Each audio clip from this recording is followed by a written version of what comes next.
اور جانتا ہے اور حائل ہو جاتا ہے، اور یہ بھی کہ تم سب اس کے روبرو قیامت کے دن، روز حشر کے دن کو اسی لیے کہا جاتا ہے کیونکہ اس دن تمام لوگ ایک دوسرے کے سامنے، اپنے رب کے سامنے جمع ہوں گے اور اس کے روبرو جمع کیے جاؤ گے۔ وَاتَّقُوا، اور ڈرو، اللہ فرماتا ہے، اور ڈرو اس فتنے سے، فتنے سے، یعنی اللہ فرماتا ہے اور ڈرو اس فتنے سے، لا تصیبنا، نہ پہنچے گا، الذین، صرف انہی لوگوں کو جو ظلموا، ظلم کرتے ہیں، منکم، تم میں سے، خاصتاً، خاص طور پر، وَعْلَمُوا، اور جان رکھو، انا، کہ اللہ شدید العقاب، سخت عذاب دینے والا ہے۔ اللہ فرماتا ہے اور ڈرو اس فتنے سے جو خصوصیت کے ساتھ انہی لوگوں پر واقع نہ ہوگا جو تم میں سے گناہگار ہیں۔ یعنی اگر کسی نے اپنے سامنے گناہ ہوتے ہوئے دیکھا لیکن اس کو روکا نہیں، اپنے ہاتھ، زبان اور دل سے اس کو برا نہ جانا، تو صرف پھر ایسی جو ہے اللہ تعالیٰ کی طرف سے ایک مصیبت اور آفت آئے گی اس گناہ کے کرنے والوں پر اور اس گناہ کو دیکھ کر نہ روکنے والوں پر، وہ گناہگار ہوں گے۔ اور جان رکھو کہ اللہ سخت عذاب دینے والا ہے۔ وَاذْكُرُوا، اور یاد کرو، اِذْ، جب، انتم، کہ تم، قلیل، تھوڑی تعداد میں تھے، تھوڑے تھے، مستضعفون، ضعیف تھے، ناتواں تھے، یعنی کمزور سمجھے جاتے تھے، فی الارض، زمین میں، تخافون، تم ڈرتے تھے، ان یتخطفکم، کہ وہ اچک لے جائیں تم کو، الناس، لوگ، فآواکم، پھر اس نے جگہ دی تم کو، وأیدکم، اور قوت دی تمہیں، بنصرہ، ساتھ اپنی مدد کے، ورزقکم، اور کھانے کو دیا تمہیں رزق، من الطیبات، پاکیزہ چیزوں سے، لعلکم، تاکہ تم، تشکرون، شکر گزار بنو۔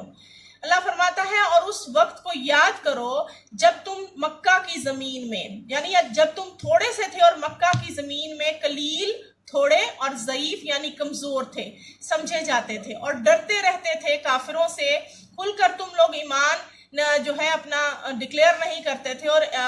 اسلام کے جو احکامات ہیں وہ پورے نہیں کر پاتے تھے، اور ڈرتے کیا تھے کہ لوگ کہیں تمہیں اڑا نہ لے جائیں، کہیں کافر تمہیں نقصان نہ پہنچائیں، یعنی تم بے خانو ماں تھے، تمہیں بے خانو ماں نہ کر دیں، تو اس نے تم کو جگہ دی، یعنی اللہ کے حکم سے تم نے ہجرت کی اور مدینہ میں اللہ نے تم کو جگہ دی اور اپنی مدد سے تم کو تقویت بخشی اور پاکیزہ چیزیں تمہیں کھانے کو دیں تاکہ تم اس کے شکر گزار بن جاؤ۔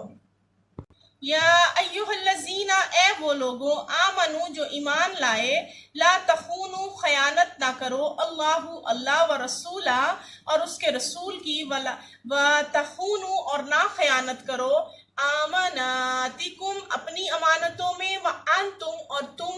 تعلمون، جانتے ہو۔ اللہ تعالیٰ فرماتا ہے اے ایمان والو، نہ تو خدا اور اس کے رسول کی امانت پہ خیانت کرو، یعنی اس کے حکم کو پوری طرح مانو، اور نہ اپنی امانتوں میں خیانت کرو، یعنی آپس میں اپنے مسلمان بھائیوں کی امانتوں کا خیال کرو، ان کی جان، مال، عزت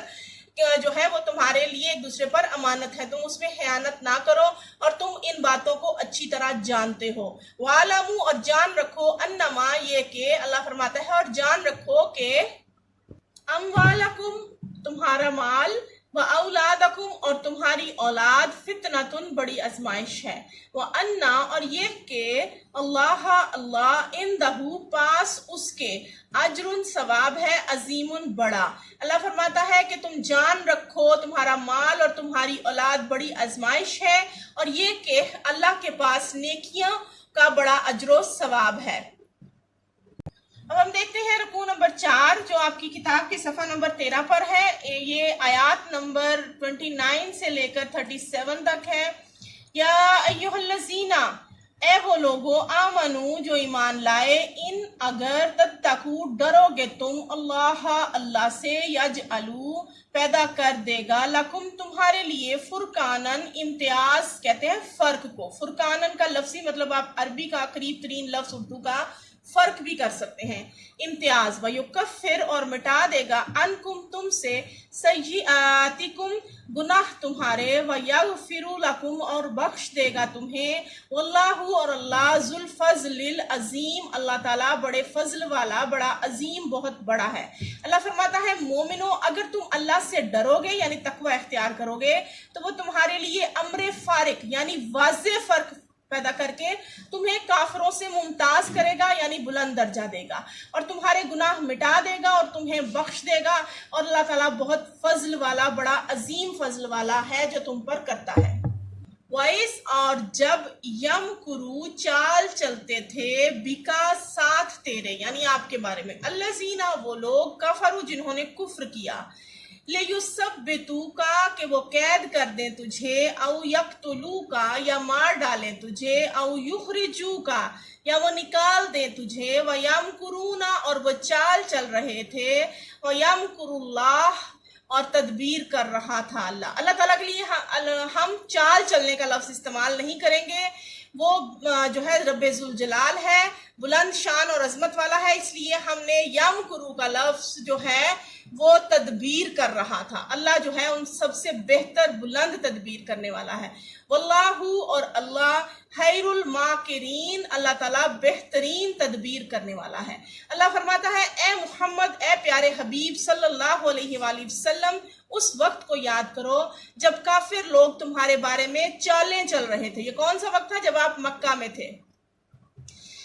چالیں کیا چل رہے تھے کہ وہ تم کو قید کر دیں یا جان سے مار ڈالیں یا وطن سے نکال دیں، تو ادھر تو وہ چالیں چل رہے تھے اور ادھر اللہ تعالیٰ تدبیر کر رہا تھا، اور اللہ جو ہے وہ سب سے بہتر تدبیر کرنے والا ہے۔ وَإِذَا اور جب تتلا پڑھی جاتی ہیں، پڑھ کر سنائی جاتی ہیں، علیہم ان پر، آیاتنا آیتیں ہماری، قالو وہ کہتے ہیں، قد سمعنا بے شک ہم نے سن لیا ہے، تحقیق کی جگہ آپ بے شک بھی لکھ سکتے ہیں، لو اگر، نشاء ہم چاہیں، لقلنا تو کہہ دیں ہم، مثلا مانند، ھذا اس کے، ان ھذا نہیں ہے یہ، انا مگر، اساطیر الاولین اساطیر کہتے ہیں حکایتیں، اولین پہلے لوگوں کی۔ اللہ فرماتا ہے کہ اور جب ان کو ہماری آیتیں پڑھ کر سنائی جاتے ہیں، کافر اور منافقین کی بات ہو رہی ہے، اسپیشلی منافقین کی، جب ان کے سامنے آیات پڑھی جاتی ہیں تو وہ کہتے ہیں کہ یہ کلام ہم نے سن لیا ہے، اور اگر ہم چاہیں تو اسی طرح کا کلام ہم بھی کہہ دیں، اور یہ ہے ہی کیا، صرف اگلے یعنی بہت پچھلے لوگوں کی حکایتیں ہیں، حکایت کہتے ہیں کہانیوں کو۔ وائس اور جب، قالو وہ کہنے لگے، اللہم اے اللہ، ان اگر، کانا ہے، ھذا یہ، ہوا وہ، الحق کا حق، من عندکا تیری طرف سے، فامطر تو برسا، علینا ہم پر، حجارتن پتھر، من السمائی آسمان سے، اوئتنا یا لے آ ہم پر، بے عذاب علیم ساتھ عذاب دردناک۔ تو وہ اللہ فرماتا ہے جب انہوں نے کہا کہ اے اللہ اگر یہ قرآن، کہتے کہ اگر یہ جو آیتیں ہیں، یہ جو قرآن ہمیں تیرے نبی پاک پڑھ کر سنا رہے ہیں تو تیری طرف سے اگر برحق ہے تو ہم پر آسمان سے پتھر برسا یا کوئی اور تکلیف دینے والا دردناک عذاب بھیج، یعنی وہ خود اپنے آپ کو جو ہے عذاب کی دعوت دے رہے تھے، اللہ کی سے عذاب مانگ رہے تھے۔ وما اور نہیں، کانا تھا، اللہ لیعذبہم کہ عذاب دیتا انہیں، وانتا اور تم فیہم ان میں تھے، وما کانا اور نہیں، کانا تھا، اللہ معذبہم عذاب دینے والا ان کو، وہم یستغفرون اور حالانکہ وہ بخشش مانگتے ہوں یا مانگیں۔ اللہ فرماتا ہے کہ وہ جو اپنے منہ سے عذاب مانگ رہے ہیں اس کے عذاب نہ دینے کی وجہ یہ تھی کہ اللہ ایسا نہ تھا کہ جب تک تم یعنی آپ صلی اللہ علیہ وآلہ وسلم ان میں موجود تھے انہیں اللہ عذاب دیتا، یہ پہلی وجہ۔ اور دوسری وجہ کہ اور وہ اللہ ایسا بھی نہیں کہ مکہ کے جو کچھ لوگ بخشش مانگیں اور وہ انہیں عذاب دے۔ وما اور کیا لہم ان کے لیے اور کیا ہے ان کے لیے اللہ کے نہ یعذبہم عذاب کرے ان کو اللہ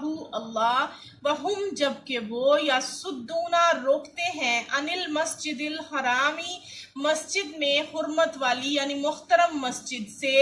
وما اور نہیں کانو تھے وہ اولیاءہ وارث یعنی متولی نگران ان اگر اولیاء متولی اس کے الا مگر الا المتقون پرہیزگار ولیکن اور لیکن اکثرہم ان میں سے اکثر لا یعلمون نہیں جانتے۔ اللہ فرماتا ہے اور اب ان کے لیے کون سی وجہ ہے کہ وہ انہیں عذاب نہ دے جبکہ وہ مسجد محترم یعنی مسجد الحرام میں نماز پڑھنے سے روکتے ہیں مسلمانوں کو۔ وہ سمجھتے ہیں کہ وہ اس مسجد کے متولی یعنی نگران ہے اور وہ اس مسجد کے متولی بھی نہیں ہے، اس کے متولی تو صرف پرہیزگار ہیں لیکن ان میں سے اکثر کافر یہ بات نہیں جانتے۔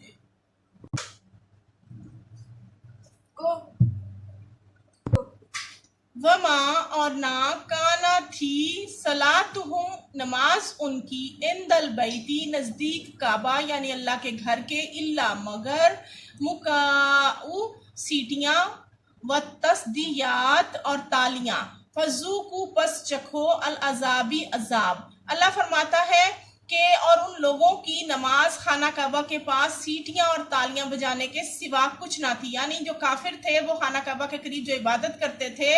وہ ان کی جو عبادت ہے وہ سیٹیاں اور تالیاں بجانے کے علاوہ کچھ نہیں تھی، اور تم جو کفر کرتے تھے اب اس کے بدلے